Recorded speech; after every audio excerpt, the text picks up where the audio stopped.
The dreadnought's broadcast sneered across every channel. "You're outnumbered 10,000 to 1, little human. Turn back." Princess Illyria's transport was crippled, her guards unconscious. Only her Terran bodyguard remained, officially a cultural attaché, a soft-handed scholar. He didn't answer. He sealed his helmet, checked his blade, and depressurized the airlock. He boarded alone. The alien crew had never seen a human hunt. His name was Kale. On paper, a soft-handed scholar. In truth, a ghost who dismantled 12 cartels. Now he was the only thing standing between Princess Illyria and 10,000 enemies.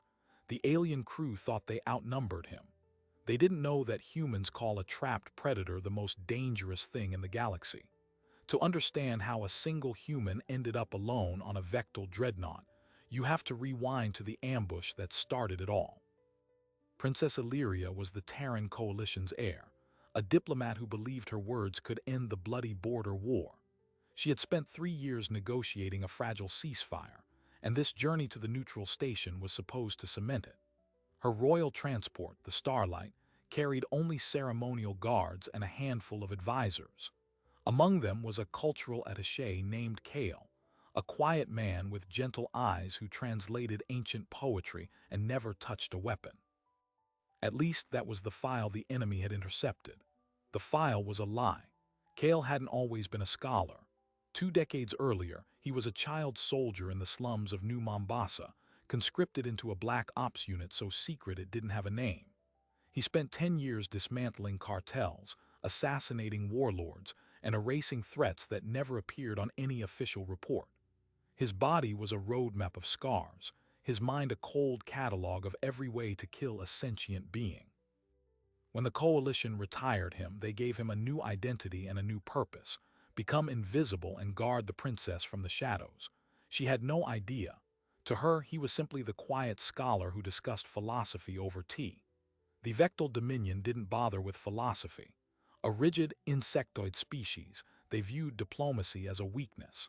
They had been losing the war on the front lines, so they decided to win it with a single surgical strike.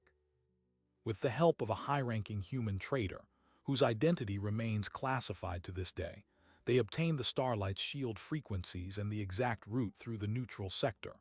The plan was brutal and precise: disable the ship, board it, and leave no witnesses. They would present the princess's death as an unfortunate accident caused by a rogue asteroid. The ceasefire would collapse, and the Coalition would fracture into panic. It happened in the span of 10 seconds. The Starlight was passing through an ion cloud when its shields flickered and died. Before the engineers could react, 3 Vectal raiders uncloaked and fired disruptor torpedoes directly into the engine housing. The ship went dark. The escort fighters were swarmed and obliterated before they could even scramble. Inside the royal cabin, Princess Illyria was thrown against the bulkhead, her ceremonial guards scrambling in confusion. The ambush was flawless, except for one variable the Vectal hadn't accounted for. They thought they had just crippled a defenseless diplomatic vessel. They had actually just kicked open a cage holding a predator. Kale found the princess clutching a broken armrest, her face streaked with blood from a cut on her forehead. "We're boarded," she whispered, seeing the dreadnought loom in the viewport. "The guards are already down." He calmly knelt beside her, wiped the blood from her eye, and handed her a sidearm. "Stay behind the blast shields," he said, "no matter what you hear." Then the broadcast echoed through every speaker on the dying ship. "You're outnumbered 10,000 to 1. Your charge is ours. Turn back." The captain's voice dripped with smug certainty. Kale listened, his expression unchanged. He turned to the princess and said 3 words she would never forget: "They've made a mistake." What happened next was his choice alone. The ship's sensors showed the dreadnought extending a boarding tube. 100 Vectal shock troops were preparing to breach. Kale walked to his quarters, retrieved a contoured black case from beneath his bunk, and opened it.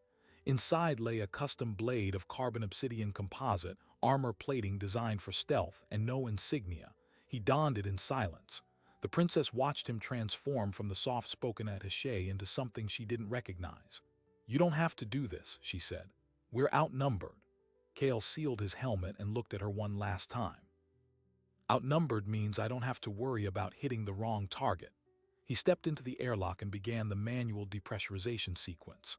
The hull of the dreadnought was just 4 meters away, a black wall of armored plating. There was no docking bridge, only the vacuum of space and the tiny maintenance hatches that ran along the underbelly. Cale sent one short-range transmission to the enemy vessel. "I'm coming aboard. Prepare your casualties."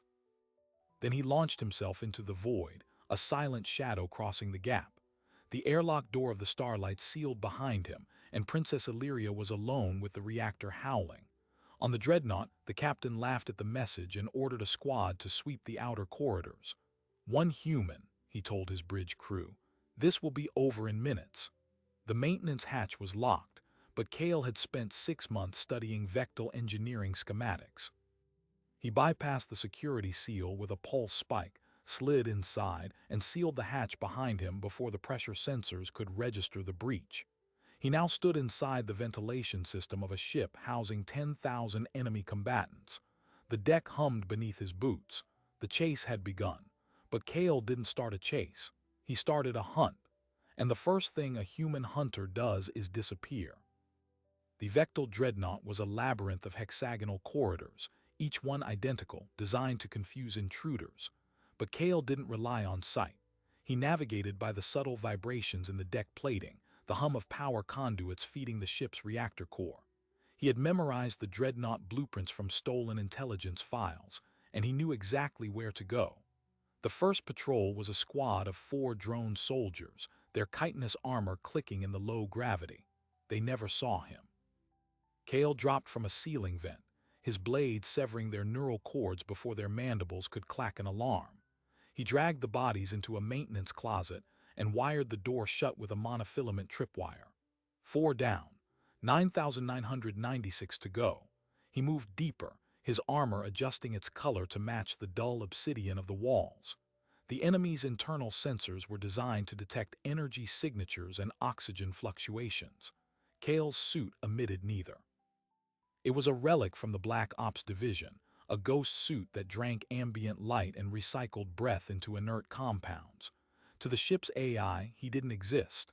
But to the living crew, a predator was beginning to leave a trail. A patrolling officer found a helmet placed neatly in the center of a corridor, its visor cracked. Scratched into the metal beneath were 2 words: "Find me." Captain Jorkith, a towering Vectal with mandibles scarred from 100 skirmishes, watched the security feeds with growing fury. "He is taunting us," he hissed. "Deploy the hunter-killer drones. Seal sections Gamma through Theta. No one moves without my authorization. And someone bring me the head of the intelligence officer who said this human was a harmless scholar." The bridge crew scrambled, their compound eyes flickering with unease. Vectal warriors were bred for frontal assault, not for hunting prey that refused to be hunted. They had never faced an opponent who fought not to win battles, but to dismantle institutions from within. Deep in the ship's primary coolant trunk, Cale accessed a data terminal. His gloved fingers danced across the alien interface, bypassing the security protocols with a code sequence he had extracted from a Vectal defector months earlier. He wasn't just here to kill. He was here to find out exactly who orchestrated the ambush. The answers were buried in the ship's encrypted command logs. He scanned the transmission logs, and what he found made his blood run cold. The shield frequencies had been sent from a coalition diplomatic relay station, not from a spy, from someone with alpha-level clearance. Someone inside the princess's own inner circle. But there was more. The dreadnought wasn't merely a raider. It carried a payload in its forward bay, a singularity destabilizer, a weapon so devastating it could fold a planet's core into a black hole. The Vectal didn't just plan to kill the princess. They planned to erase her homeworld, Veridia Prime, and blame it on a human terrorist cell to shatter the coalition entirely. The ceasefire was never the target. It was bait. And the princess's transport was a lure to draw out the only person who could stop it, her bodyguard. Cale felt a cold certainty settle into his bones. The traitor wasn't just selling out one ship. They were selling out humanity, and they knew he would board. They wanted him here. He looked at the terminal, the timer for the destabilizer already counting down. Less than 2 hours. He had to find the weapon, disarm it, and then figure out how to get the princess off the crippled Starlight before the Coalition fleet arrived to a dead princess and a destroyed planet. But first, he had to survive the inevitable response. The ceiling panels above him exploded. 600-killer drones, each the size of a compact car, dropped into the trunk on thruster legs, their targeting lasers painting red lines across his chest. Subject located, one droned in flat monotone. Kale didn't reach for his blade. He reached for the coolant pipe beside him. He had anticipated this. With a single precise strike, he sheared the valve off, unleashing a torrent of supercooled liquid methane directly onto the drones. The shock froze their joints solid in a fraction of a second, their weapons misfiring as their circuits shattered. He was already running, leaving behind a corridor of silent, frozen statues. The captain's voice boomed over the shipwide intercom. "Human, you fight well for vermin, but we have your location. Every section between you and the bridge is now flooded with paralytic nerve agent. You have no air, no escape, and no hope. Surrender, and I will grant your princess a quick death." Kale paused at a junction, his breath misting inside his helmet. He didn't reply. He pulled a small canister from his belt, the emergency oxygen reserve, and activated the counteragent injectors in his suit. He then did something no Vectel expected. He kept moving, directly toward the densest concentration of enemy forces. The next corridor was a kill box. A dozen heavily armored shock troops formed a firing line, their plasma rifles glowing. Kale didn't charge. He threw a simple device, a resonant frequency emitter he had salvaged from a dead drone. It mimicked the harmonic frequency of a Vectel distress beacon, the one signal hardwired into every soldier's neural implant to trigger a protective retreat. The effect was instant. Half the squad instinctively flinched and stepped aside, their training overriding their orders. In that second of chaos, Kale was among them. His blade found the gaps in their armor at the neck and underarm joints. He moved with the efficiency of a surgeon, and within 6 seconds 12 soldiers were on the deck, their suits sealed but their bodies paralyzed. Alive but no longer a threat. But here is the thing about a hunter. He doesn't just take lives, he takes information. Kale knelt beside the squad leader and accessed the trooper's neural link directly through a cortical jack. The alien's last conscious thoughts flooded into his mind. The layout of the weapon bay, the number of guards, and a name, Admiral Thalrex, the mastermind of the entire operation, who was not on the Dreadnought, but on a cloaked command ship in the system's asteroid belt. And Thalrex had a direct line to the human traitor. Kale saw a face in the trooper's dying memory. A human woman with a silver pendant, standing next to Princess Illyria in a diplomatic summit. The pendant was a Coalition security override device. The traitor was her personal security chief, the same woman who had personally vetted the Bodyguard assignment, the one who had arranged for Kale to be on the transport. She didn't just betray the princess. She had intentionally placed Kale in the path of the ambush, knowing he would board the Dreadnought. Why? To eliminate a witness.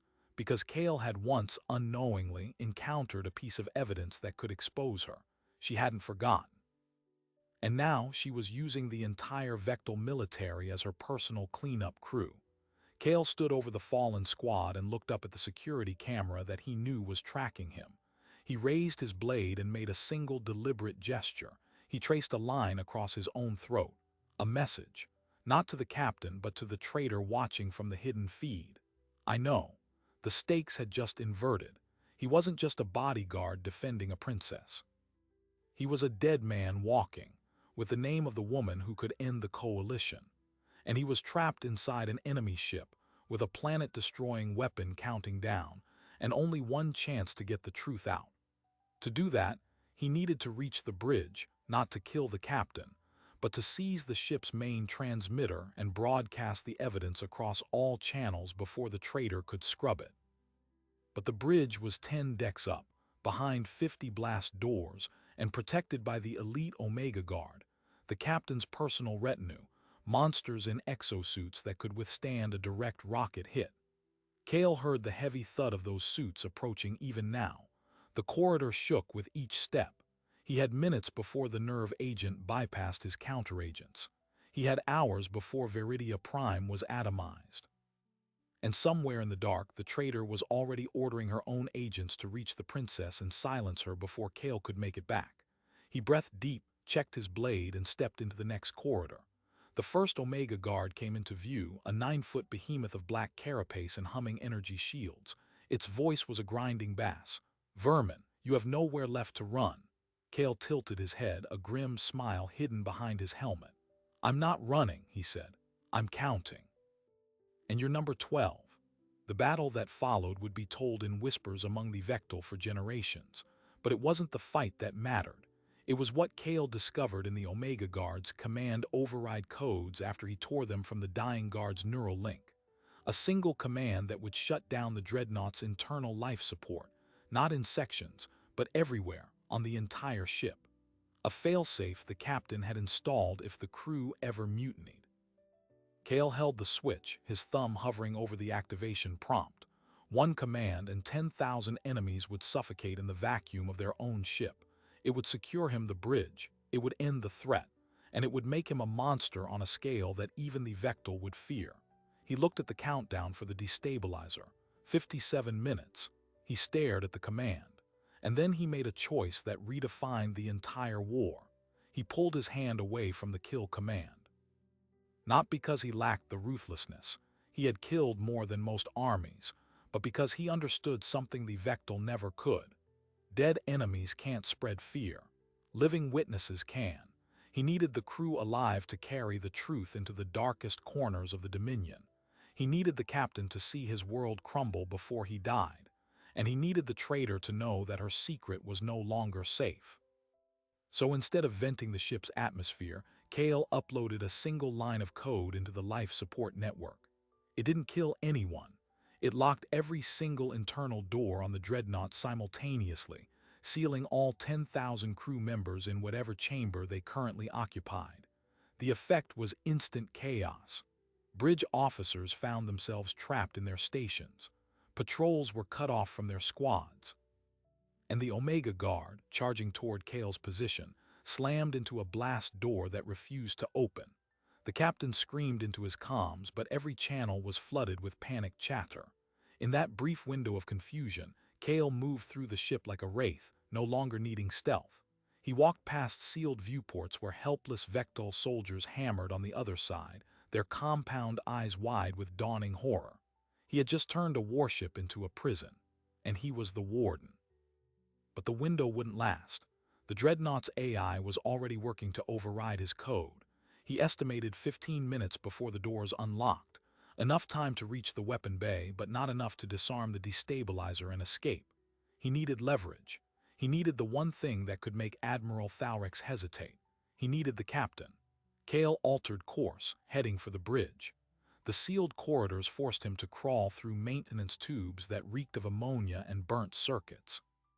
His muscles screamed, the nerve agent still gnawing at the edges of his consciousness, but he pushed on. And then, hidden in a junction box, he found something that made his blood freeze. A secondary transmitter, separate from the ship's main communications array, sending an encrypted burst signal directly to a civilian frequency used by diplomatic convoys. He tapped into it with his wrist console. The message was voice only, and he recognized it instantly. It was Director Serafina Voss, the princess's security chief, speaking in calm, measured tones. "Package is secure," she said. "Bodyguard neutralized, awaiting extraction. Begin Phase 2. Kale's heart hammered. She wasn't just covering her tracks. She was accelerating the endgame. Phase 2 could only mean one thing, a simultaneous strike on the Coalition's command structure, using the chaos of the princess's death to trigger a full military coup. And then the encrypted message was followed by a second, fainter transmission, almost lost in static. A ship identifier code, the Starlight's emergency beacon, now broadcasting a false distress signal that would attract the Coalition fleet into a Vectal ambush. The trap wasn't just for the princess. It was for the entire human armada. The Dreadnought's destabilizer would destroy Veridia Prime as the fleet arrived, annihilating the homeworld and its defenders in a single cataclysmic stroke. The traitor had sold everything. Kale slammed his fist against the conduit. He had minutes, not hours.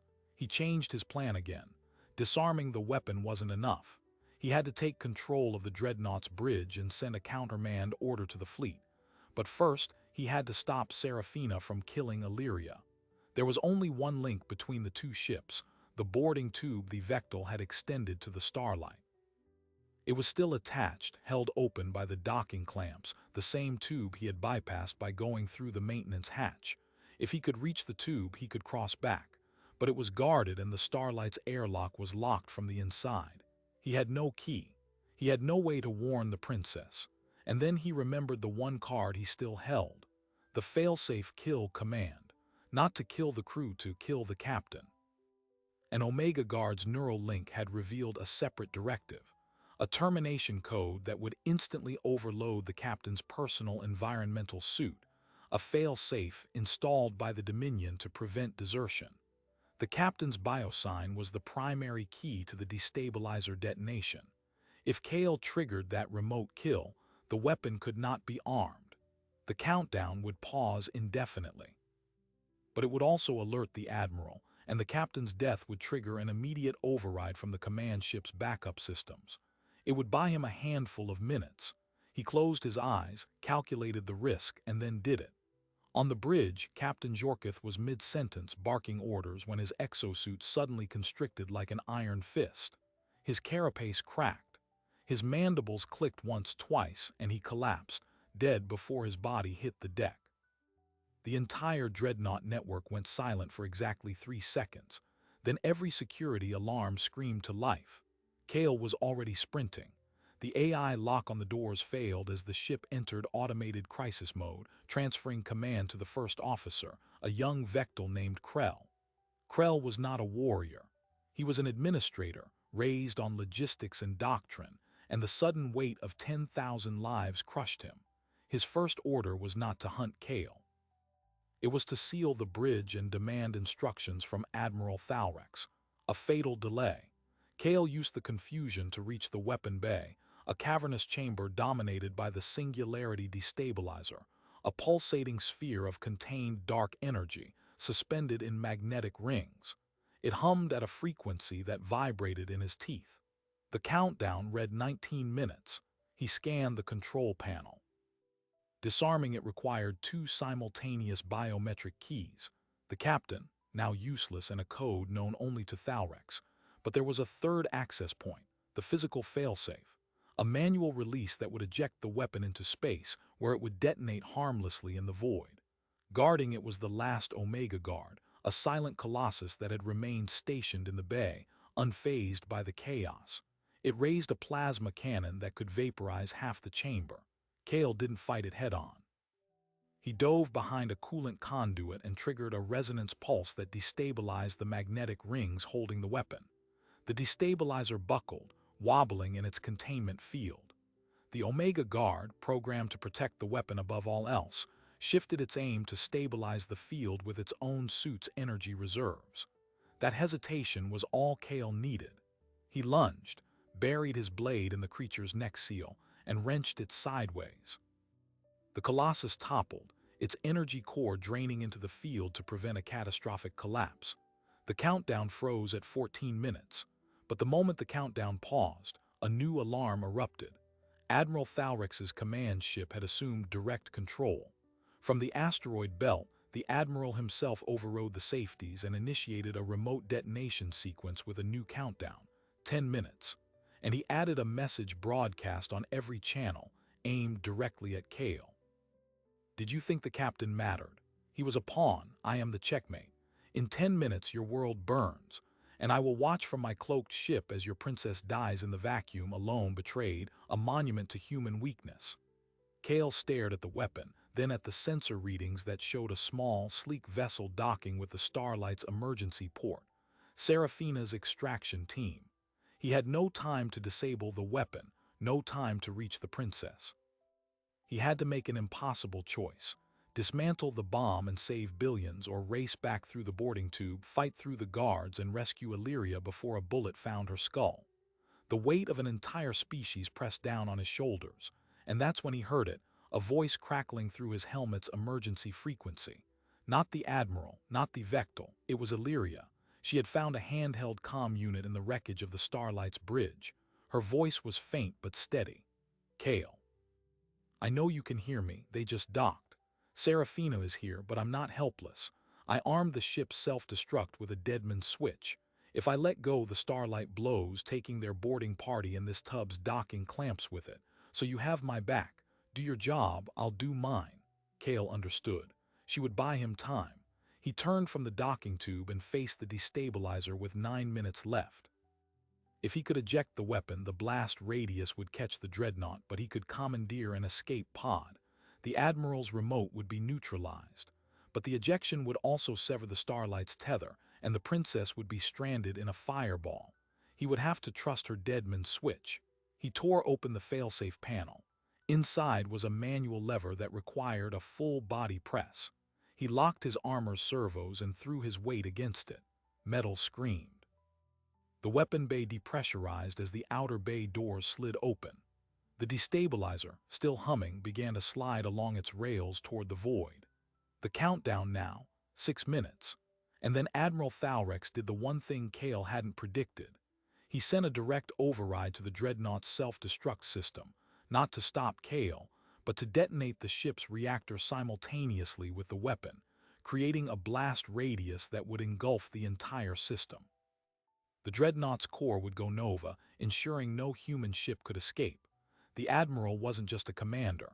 He was a martyr, and his crew was nothing but sacrificial fuel. The dreadnought's AI intoned, "Reactor overload. 8 minutes to containment breach." Kale was now trapped between a collapsing dreadnought, a rogue traitor, and a princess clutching a deadman's trigger. And the only way out was through a bridge that was now sealing itself for suicide. The hunter had become the hunted, but now he was the only one in the galaxy who understood just how deep the betrayal ran, and that in 10 minutes, the human race would either live because of him, or die because of a woman who smiled at the princess every morning.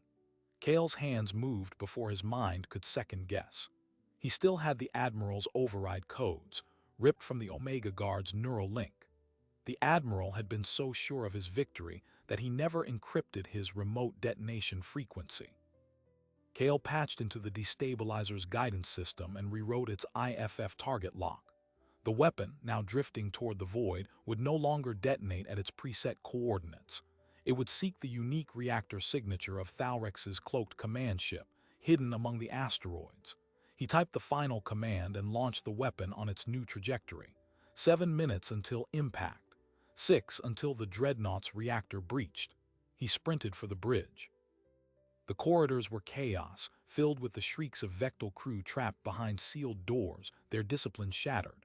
Kale moved past them, a ghost among the panicked.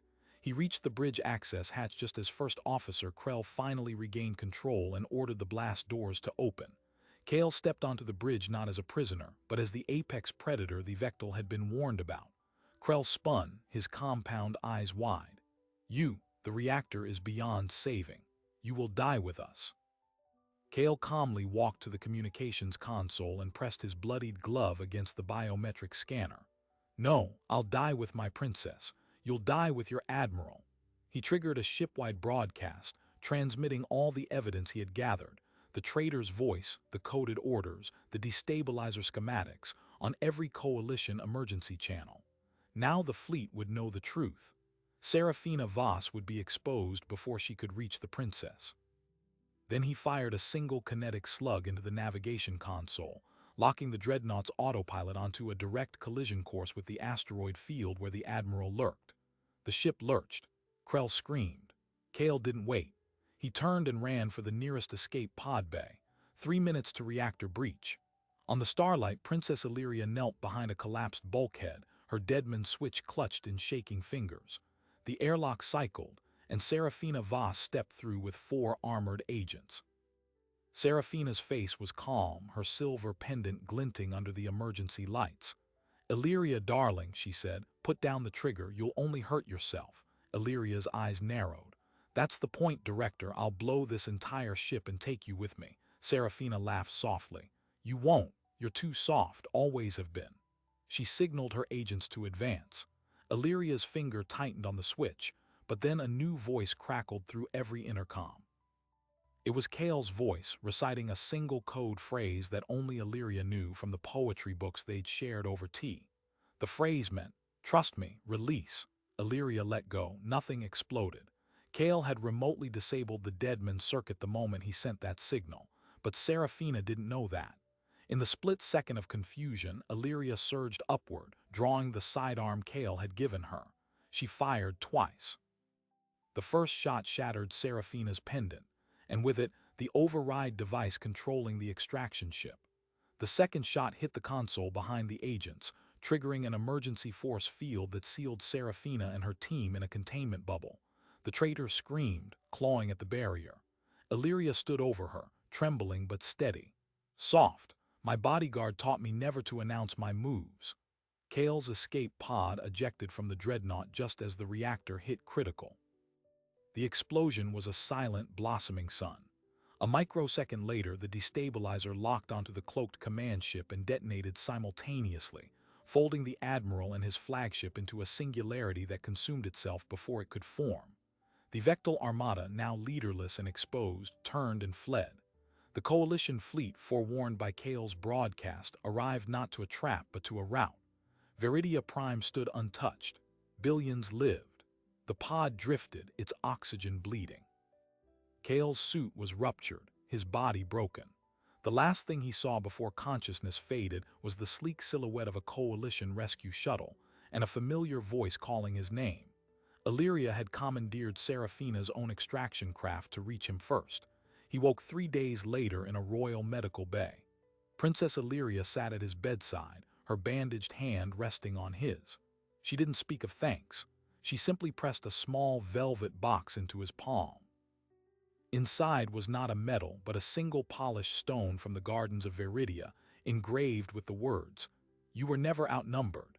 He looked at her, then at the stone. The hunter smiled. The final surprising detail came when the intelligence reports confirmed Serafina Voss's true identity. She wasn't just a traitor. She was the last surviving member of the extinct royal bloodline the Coalition had displaced generations ago, seeking revenge. And Kale, the quiet scholar, had been her biological son, stolen and weaponized against her without ever knowing. The war had been a family tragedy written across the stars. Humanity had survived, but the cost was deeper than anyone knew. The truth, once uncovered, doesn't always heal. It illuminates. Kale returned to the shadows after the war, no longer a bodyguard but also no longer a ghost without a name. He carried that stone, but he also carried the knowledge that his own mother had orchestrated genocide to avenge a throne he never knew. The princess rebuilt the Coalition on stronger foundations, yet she never again traveled without real security, and never again mistook a quiet scholar for weakness. Their bond remained, a silent acknowledgement that survival sometimes demands impossible choices, and that trust can be the sharpest blade. The battle ended, but the questions lingered. How many other traitors still hide behind loyalty? What do we become when we fight monsters? And can a galaxy that breeds such betrayals ever truly know peace? That answer remains unwritten. If this story of sacrifice, secrets, and impossible odds kept you thinking, hit like, share it with someone who loves sci-fi where humans are the danger, and subscribe for more tailies from the edge.